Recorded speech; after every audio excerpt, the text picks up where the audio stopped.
tudo bem? Bem-vindo a mais um episódio nosso, O que diz a palavra?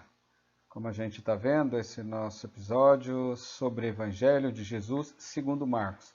Então, o livro nosso de estudo é o livro de Marcos, que nós vamos ver que está dividido em duas grandes partes, como nós comentamos no nosso encontro passado.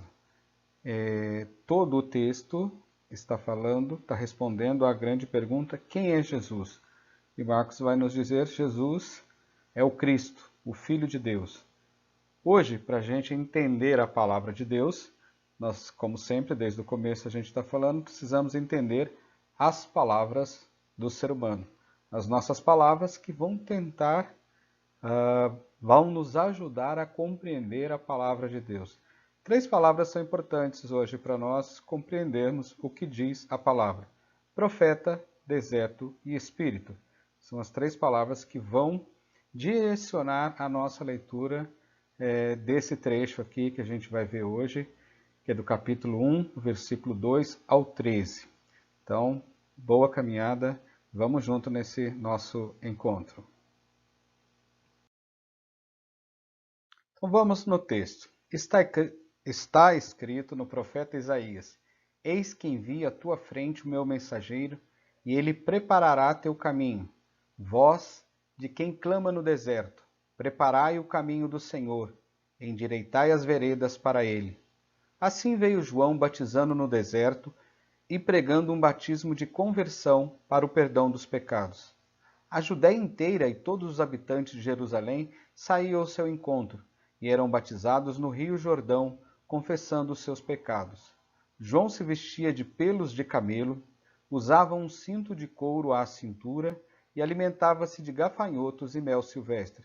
E proclamava: Depois de mim vem aquele que é mais forte do que eu. Eu nem sou digno de, abaixando-me, desatar a correia de suas sandálias.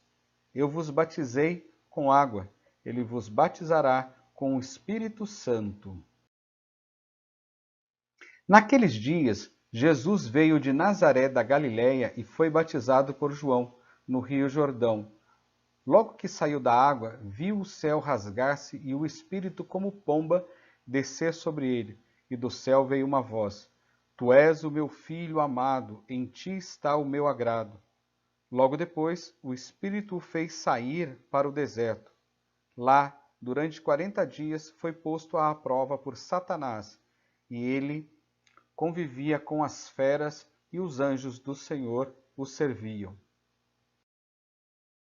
Então vamos agora para o nosso estudo. Nós vamos ver aqui quem é o profeta. Depois a gente vai ver o deserto, o que significa o deserto, e depois o Espírito, para a gente compreender melhor esse texto. Quem é o profeta? O profeta é um chamado por Deus para falar em nome de Deus. Então, desde lá da antiga aliança, eu vou chamar sempre de antiga aliança, que a gente chama de Antigo Testamento, como antiga aliança, desde lá, todos os chamados de Deus, toda a fala dos profetas é uma fala de Deus, é a forma de comunicação de Deus com o seu povo, com aquele povo que ele fez a aliança. Então a presença de Deus se dá através dos profetas. Qual que era a missão do profeta? O profeta era lembrar o povo sobre a aliança com Deus. Qual era a parte deles da aliança? Sempre quando o povo se afastava de Deus, o profeta era aquele que vinha lembrá-los, né, fazer memória daquilo que eles tinham combinado, o trato que eles tinham feito com Deus. Como o profeta fazia isso? De duas formas: denunciando o quê? O afastamento de Deus e suas consequências. Toda a situação que o povo estava vivendo de sofrimento, de dor, era por conta desse afastamento de Deus. Então, quanto mais longe de Deus, mais sofrida era a situação do povo. Assim foi no exílio, das vezes que o povo foi para o exílio, desde o primeiro, do segundo. Então, todo o afastamento de Deus causava esse sofrimento e os profetas denunciavam isso. Ou quando os governantes, os governantes religiosos, políticos, estavam agindo contra aquilo que o povo tinha feito no contrato, no testamento que estava lá. Qual era a parte do povo na relação com Deus? Deus era a proteção e o povo que era servir a Deus. Como que ele fazia isso? Denunciando, falando, mas também testemunhando. Então, agindo como era agir para reaproximar-se de Deus. O que deveria ser feito? Então, todos os profetas, aqui a gente vê João com essa característica aí dos profetas. De acordo com a nossa preparação aqui, deixa eu ver aqui, então lá. Então, João, nós temos três figuras aqui importantes que aparecem nesse texto. Isaías, João e Jesus. Jesus está atrás de mim aqui na imagem, tá? Era para estar aqui, eu esqueci que ficava a imagenzinha aqui do lado. Então, João é esse símbolo desse profeta. Ele é o momento de transição entre entre a antiga aliança e a nova aliança. Então, nós temos Isaías. O que Isaías fez? Anunciou a vinda do Messias, voz que clama no deserto. Esse é um trecho lá do livro do profeta Isaías, também de Malaquias, que a gente encontra lá. Então, essa voz anuncia a vinda do Messias. Lembre, todo o texto nosso está em referência àquela pergunta: quem é Jesus? Então, ele vai estar respondendo isso. João, ele prepara a chegada. Isaías anuncia, João prepara, e Jesus é o Messias anunciado. Ele que vem, ele foi recebido por João preparar, endireitar os caminhos do Senhor, aplainar, preparar a chegada, assim como se a gente estivesse estendendo um tapete, preparando o lugar para que o Messias possa chegar. Essa é a grande missão de João. Então, Jesus é o cumprimento da promessa, da nova aliança. Lembre, a missão do profeta é essa, lembrar o povo sobre a aliança. E Jesus é o cumprimento da aliança, que Deus está conosco, Deus está presente. Ele vem para trazer o que devemos fazer, qual é o papel do povo de Deus, nós que somos o povo da aliança, que recebemos essa herança aí, que somos os cristãos, seguidores de Cristo. Então, o que nós devemos fazer para cumprir a nossa parte na aliança com Deus. Agora a gente vai falar um pouco sobre o deserto na Bíblia. Então, o deserto eu coloco para vocês, é lugar de encontro com Deus. Como está na Antiga Aliança, às vezes que aparece a palavra deserto. Lembre-se do nosso estudo, o que diz a palavra. Então, na Antiga Aliança, quando se referia a um lugar, a visão de deserto quanto visão topográfica de lugar, tinha três palavras que se usava muito na Antiga Aliança, no texto lá da Bíblia. Quando se referia às estepes, as estepes eram um lugar semiárido, uma planície coberta de relva que floresce depois das chuvas, como a gente está aí do lado. Então tem um deserto e quando chovia aparecia floria, então não é um lugar totalmente morto, tá? Mas também lugares áridos, arenosos, rochosos, lugares sem vida nenhuma. Mas quando na Bíblia é importante a gente ter essa ideia, quando se referia a um lugar, uma questão topográfica, a palavra deserto vinha sempre acompanhada de um nome próprio, por exemplo, deserto do Saara, deserto da Judéia, deserto da Samaria, e por aí vai. Na Bíblia, a palavra deserto ela tem um significado maior. Então, e também na Nova Aliança, no Novo Testamento, se usa a palavra deserto quando não é nome próprio, é um lugar especificamente, designa um lugar desabitado, deserto porque está desabitado, um lugar ou com poucas pessoas, quase desabitado. Então essa é a referência da palavra deserto na Bíblia, que a gente mais tem. Não como quando se referia a um lugar especificamente, repito, tinha seguido o nome próprio. Então vamos ver o que significa a palavra deserto, lugar de encontro com Deus. Como que se dava esse encontro? Lá no profeta Isaías, como a gente está seguindo esse texto, o profeta Isaías diz: voz que clama no deserto. Depois João batizava no deserto. Depois Jesus foi mandado para o deserto. A palavra deserto é uma palavra importante para a compreensão desse texto, tá? Então, deserto lá na Antiga Aliança, pelos profetas Jeremias, quase todos os profetas usavam como lugar de perigo, lugar perigoso, que era habitado por feras, pelos animais, lugar de morte, às vezes como castigo de Deus a morte, lugar de sofrimento, um lugar muito sofrido. Então a gente vê lá em Isaías essa voz que clama: preparai a chegada, a vinda do Messias. João batizava no deserto, ele estava no deserto, vivia no deserto, ele batizava no deserto. Então, esse é um lugar quase sem vida, pouco habitado. E depois Jesus vai para o deserto. Fazer o que lá no deserto? Resgatar o povo. É lá o lugar de resgate. É isso que Jesus vai fazer lá no deserto. Resgatar o povo. Então, buscar o povo. Lembra que povo que é esse? O povo da aliança, da antiga aliança. O povo atravessou pelo deserto. O povo teve, desde a saída do Egito, toda a passagem pelo deserto, todo o sofrimento no deserto. Aí sim chega à terra prometida. Antes da terra prometida, há o deserto, esse lugar. E foi ali que o povo se encontrou com Deus em várias situações. A gente vê situações da fome, Deus manda o alimento, das feras. Deus quanto protetor, quanto cuidador. Então o deserto tem uma importância muito grande para a gente, para a compreensão. Até para a gente entender o que Jesus foi fazer lá no deserto. Lembre-se, ele foi enviado pelo Espírito. Agora falta a gente compreender o Espírito. Então, o deserto é lugar, como a gente lida com ele, lugar de morte, de sofrimento, mas, preferencialmente, fundamentalmente, o lugar de encontro com Deus. Esse é o grande significado da palavra deserto. Isso ajuda a compreender toda a palavra de Deus, compreendendo o sentido dessa palavra. Então, dando continuidade aqui, vamos entender agora o espírito. O que é espírito, tá? Então, essa palavra espírito, o que que significa? Qual a importância da compreensão dessa palavra para a compreensão da palavra de Deus? O espírito é o sopro de vida, a força vital que vai dar ânima, que vai dar vida ao mundo e ao ser humano. No trecho lá, falava que Jesus foi batizado no Rio Jordão. É importante, o Rio Jordão é um marco muito significativo também para a compreensão da Bíblia. Porque o povo que saiu lá do Egito não foi o mesmo povo que chegou na Terra Prometida. Eles ficaram no deserto, foram seus descendentes, porque eles ficaram lá.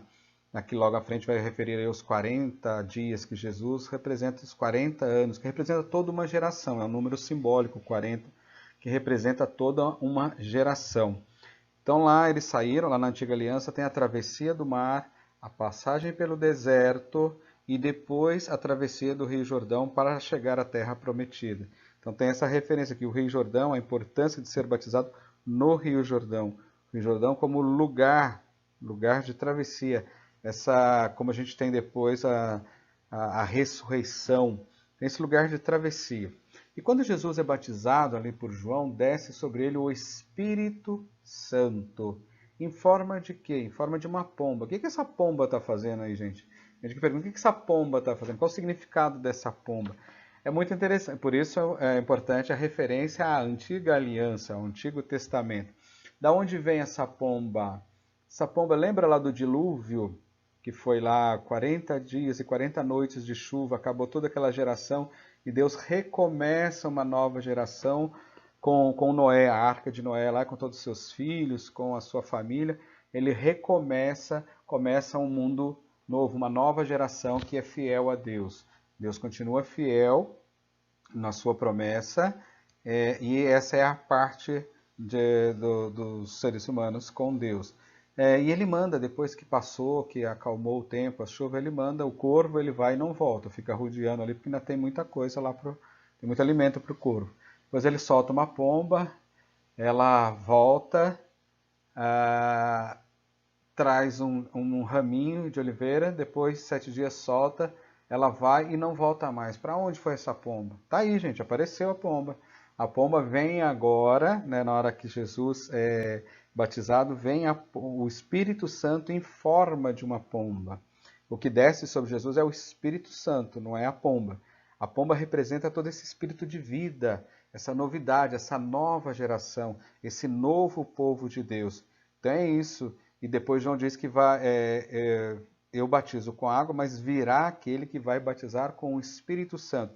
Então o Espírito foi dado por Deus a Jesus e depois Jesus vai dar, esse mesmo Espírito virá sobre os seus discípulos. Lembra lá do Pentecostes, quando a vinda do Espírito Santo, quando esse Espírito desce agora como língua de fogo, como línguas de fogo.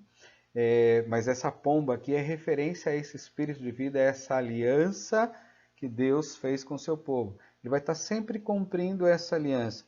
E volto a lembrá-los que esse texto de Marcos está querendo dizer quem é Jesus, o Messias. Todo esse texto está em referência a isso.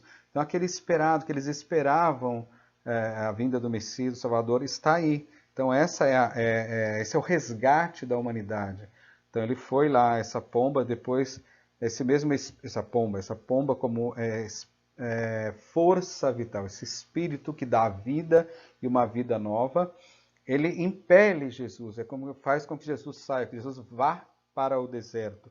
Fazer o que lá no deserto? Mais uma vez, resgatar aquele povo, trazer para uma nova aliança, essa mesma ideia de povo que atravessa o deserto, o Rio Jordão. Então Jesus vem para resgatar, Deus, através de Jesus, vem para resgatar o seu povo, mostrar o cumprimento da aliança que está junto de nós. E o que acontece lá no deserto? Ele encontra com o tentador. O tentador é o Satanás. O Satanás é o acusador. Na palavra que é traduzida por Satanás, palavra que era usada na antiga aliança, na palavra grego, quer dizer acusador. É como se fosse um advogado de acusação, apontando todos os erros. Então, esse faz referência também lá à criação, lá na criação no Gênesis, que ficou ali tentando Eva, tentando Adão, acusando, ressaltando as fraquezas humanas. Então é importante esse espírito vital, esse espírito de vida que vai resgatar e humanizar. Então essa é a nova geração, a nova criação.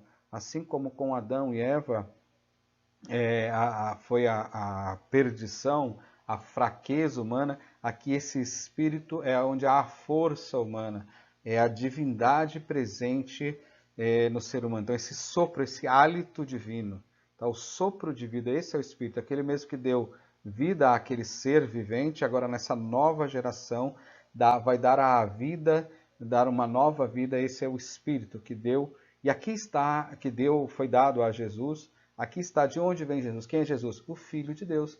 Este é meu Filho bem-amado, em quem eu me comprazo, em quem eu tenho prazer, em quem eu me realizo. Essa voz que diz, aquela voz do deserto, preparai o caminho, agora a voz diz, quem é?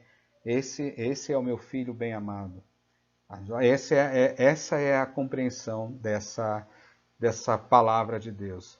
E vai ficar para vocês ouvirem aí no final essa ideia de uma música que vai nos ajudar a refletir para que essa palavra venha, o que foi dito, o que foi conversado aqui hoje, ela vá se adentrando, que a gente vai tomando posse disso e fica ressoando.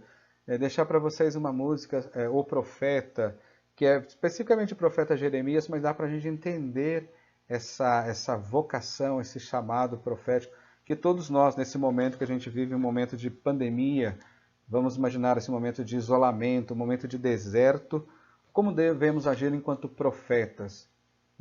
Nesse deserto, nessa falta de comunicação, como fazer? Como anunciar Deus com palavras e ações em tempos de isolamento, como a gente vive agora? Como resgatar essa vocação profética que todo cristão, todo seguidor de Cristo devemos fazer? Então, na audição dessa música, vamos refletir um pouco como estamos agindo enquanto profeta, enquanto palavra, enquanto ação. E até um próximo encontro. Fiquem com Deus.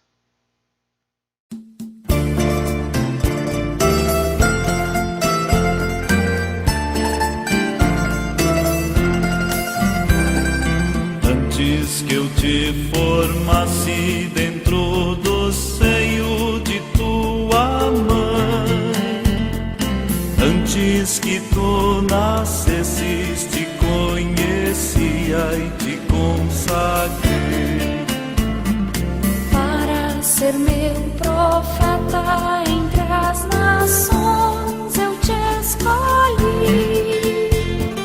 Irás onde enviar-te e o que te mando proclamarás. Tenho que me dar, tenho que arriscar, ai de mim se não o faço. Como escapar de ti, como calar, se tua voz há de meu peito.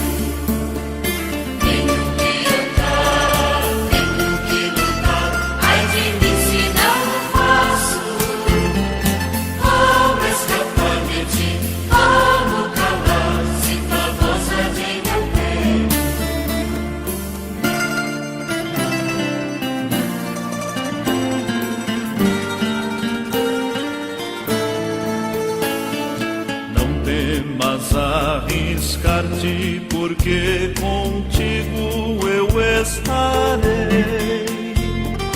Não temas anunciar-me, em tua boca eu falarei. Entrego-te, meu povo, vai arrancar e derrubar, para edificar, destruirás e plantarás. Tenho que gritar, tenho que arriscar, ai de mim se não faço. Como escapar de ti, como calar, se tua voz arde meu peito. Tenho que andar, tenho que lutar, ai de mim se não faço. Como escapar de ti, como calar, se tua voz arde meu peito.